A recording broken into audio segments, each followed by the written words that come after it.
Well, I'm out here at Cesars today, and obviously the clouds are out right now, but I was told it was supposed to clear up here in the next hour or so. But you know, whenever I'm coming out here to Cesars, the one thing I like to do is come out here to the docks that are right next to, you know, the marina. And it's just because it's just, honestly, the pros are is it's actually pretty quick and easy to get in and out of, because there's not a lot of traffic. Because, you know, as you can see, not a lot of people like to make that walk all the way from the top all the way down here to the bottom, especially with this long ramp and downhill slope. And yeah, it definitely is it's a burn after you've been out on the water all day. But also, you know, the obvious reasons too is you can be in and out of here pretty quick and, you know, less painless, which I love. So, you know, obviously you go to Wellman and it's just packed with people because it's just a shallow dock, and you get a lot more people down there on the Oregonia side. And then obviously the marina will always be busy just because it's at the marina. But like I said, not a lot of people know about this one actually, or maybe they do, they just don't like to use it. But the Furnas one is my go-to one. So hopefully you get a nice little taste of what it's like to come out here. And as you can see right now, it is pretty cloudy, but you know what, it's humid, 83 right now. The water temperatures were about 80 degrees. So go out here, enjoy it for a little bit. Hopefully the sun comes out more, get a nice little tan, and go from there. As you can see, we're out here right now, just kind of just resting for a second. Putting my kind of check everything over before I go out. Trying to actually come out here and burn off some fuel, because I'm planning on going down to Norris probably in the next week or so, and I want to burn off as much fuel so I don't have to be lugging down the extra weight. But I know I'm probably just a little under half tank, so I got some fuel to burn. But like I said, the sun's beaming down. Still got some clouds to get rid of, but I'm actually going to head over to the marina right now, get something to drink, just because I didn't feel like stopping off on the way down, stopping into a gas station and having to turn around at a gas station or whatnot. But then, you know, dealing with all that BS. But yeah, we'll just take a little cruise over there and show it off. Probably one of my pet peeves though about Cesars Creek, I'm gonna be honest with you, is when you're coming through this no wake zone, it feels like forever.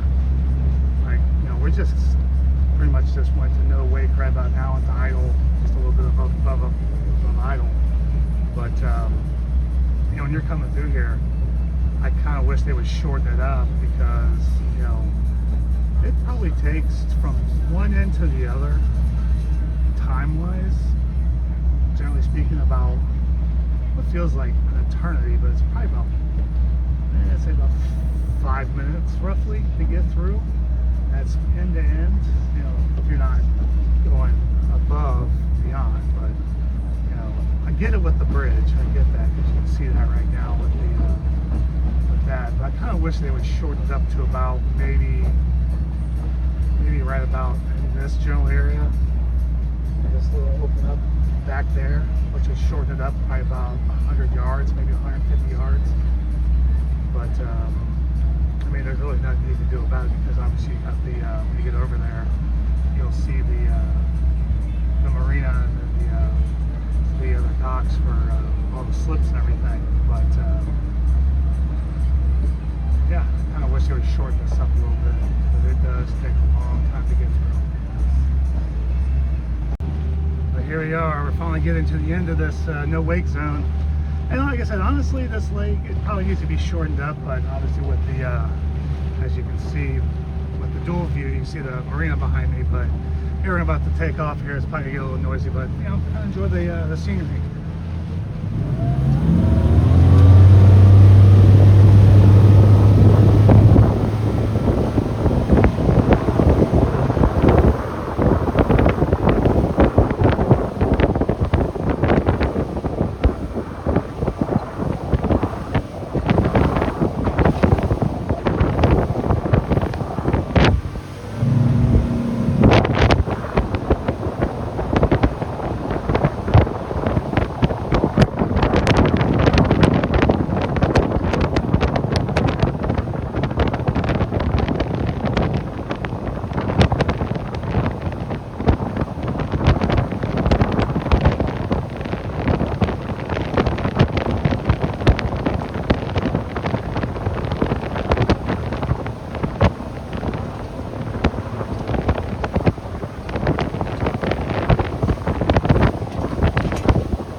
wind out here. Not a lot of boats out cruising, but man, it gets a lot of chop out there, especially in that middle section where all the jet skiers kind of just chill out at. But it's probably the one weird thing about Cesars Creek is that, man, it is sometimes really choppy. But here I am in one of the coves, just gonna park for a little bit and kind of chill, listen to some music, get some sun, and I'll be back. Well, you learn a lesson there. It's that if you have too light of an anchor, like you see there, and that style, it just does not want to hook into anything in there. So it's kind of like you just keep drifting back, especially with a little bit of breeze.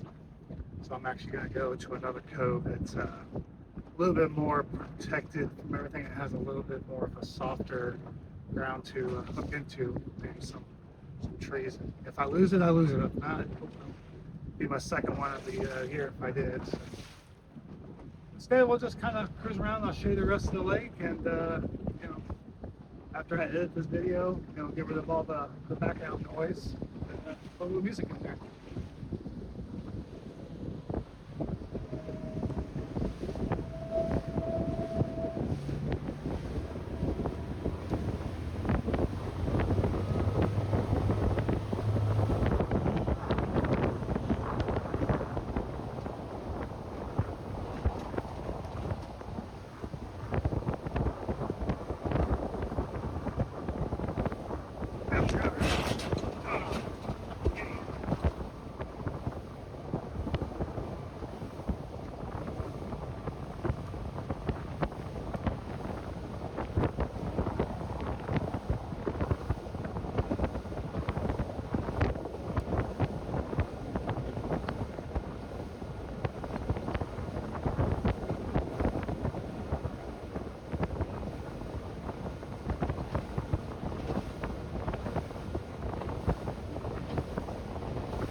it back up again because the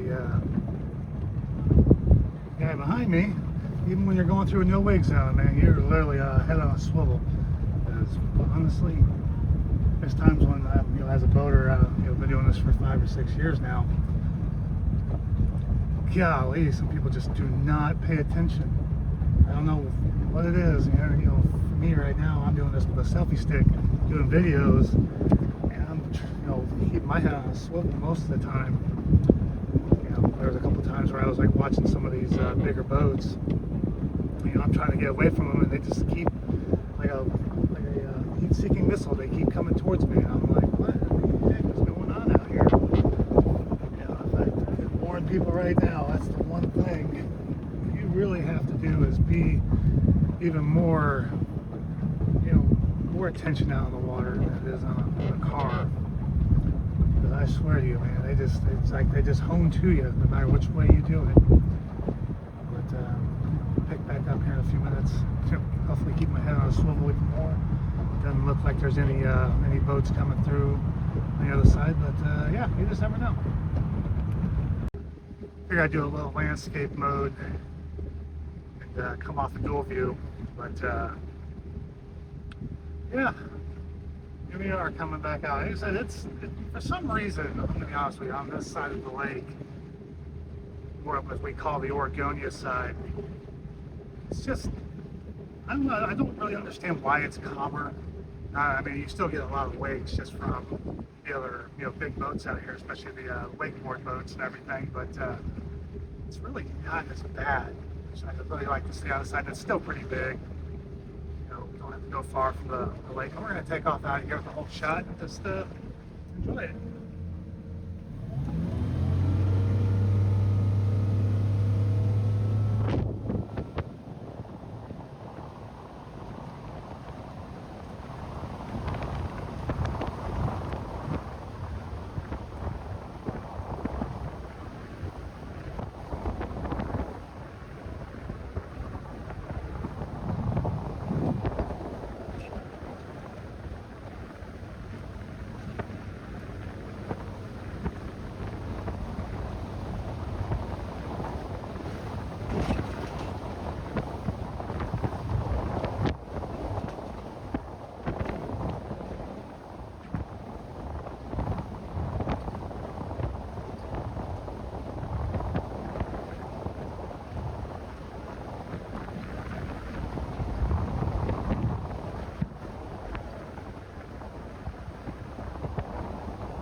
Yeah, you come out here to the other side of Furnas over here, and this is a nice little spot right back here, nice and calm. Any kind of wakes coming here. I think actually the water is kind of, I want to be honest, it kind of just sits here. I think there's actually a stream, and the water kind of gets pulled out, and then at the same time you got the water coming in. And let's try that again after I left the ladder down there. So get out here and dry off real quick, get some wind speed going, and as you can see, a lot of people out here wakeboarding and skiing, and get the jet skiers out here. But out here and do the last little bit of footage.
Yeah, they're wakeboarding, never mind. Your friend is your trim, I'll tell you that much. So, always trim your outboard. My God. That's one thing I can always learn. Actually winds up driving better, get a better, better feel out there, and especially not going to be, bouncing around too much. But as you can see on mine, I keep mine at about halfway. So people, trim is your friend.